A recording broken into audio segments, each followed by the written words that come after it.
So I want to talk a little bit about perfectionism and trying to avoid shame.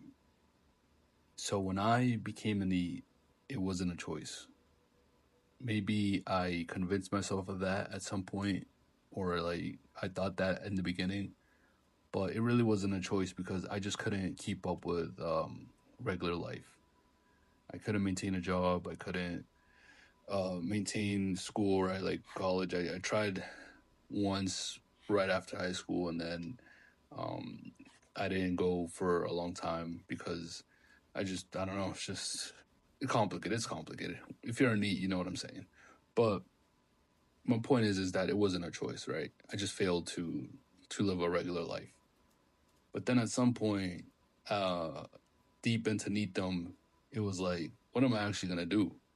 I've tried for years. Like when I officially became a NEET, I had already tried for years. I've had many jobs, and I've had different friend groups, and I've had, at the time I was going to family gatherings and stuff like that, and I just kept failing so much that I said, okay, I'm done.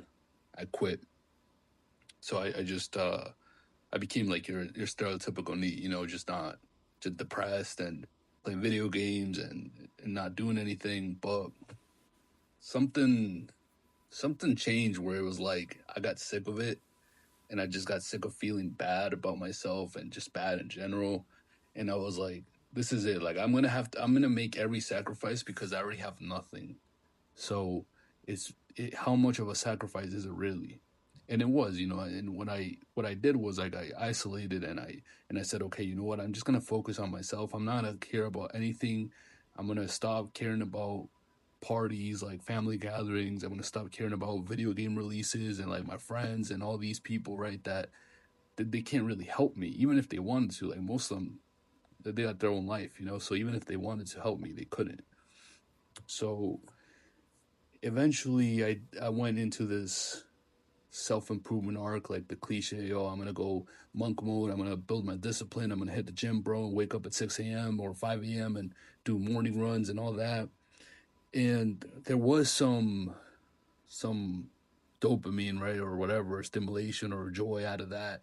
It was like it was a good start. But eventually that's like what's the point of doing these things if you don't have a goal for them?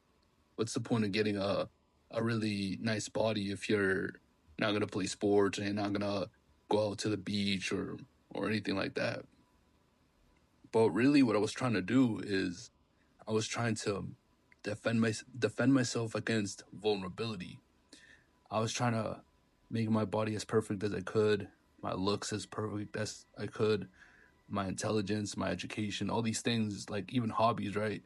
It was like I wanted to uh, build up my defenses because I knew at some point I was going to have to go back to society. Even if I want to isolate, even if I want to just live in the woods somewhere, it's like it's not realistic. Even even 10 years from now, who knows if that's possible? And you sacrifice a lot. It's like, yeah, it sounds good in your head, but I don't know. It's just I knew at some point I was like, okay, I know at some point I'm gonna have to go back to the world, right? So before that, I'm gonna delay it as much as possible, and in the meantime, I'm gonna build up my defenses, and I'm gonna become this person that is very hard to mess with. I'm gonna become intelligent to defend myself, not just for to get validation, not just to be intelligent and do be able to do things. It's so I can protect myself, right?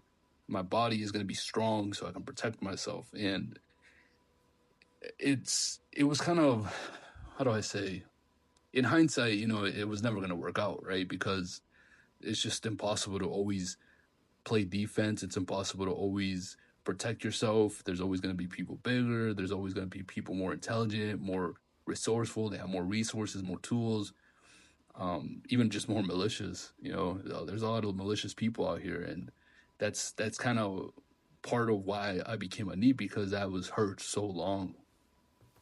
And a new problem that came out of all of that is that I did become this like very stoic person, this person that kind of intellectualized everything and even maybe not even that. Like I was really into like meditation and all that, and I did hit a phase in my life where it was like nothing hurt me, nothing phased me, nothing.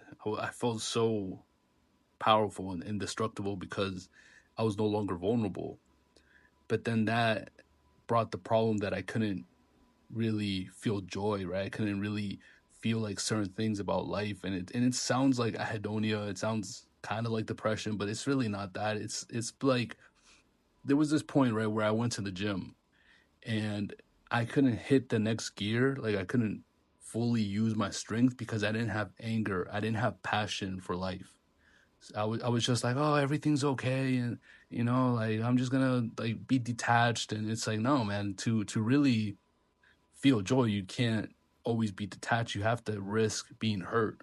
That's what I found is like you have to open yourself up to be hurt to really get the joy out of life. It's like playing a game and never leaving the practice mode, or being um like, how do I say, like too powerful where to the point where nothing's a risk, right? Like there's a little bit of joy from being close to danger. And since I was so detached and like separated from all my problems, it really did dull my life.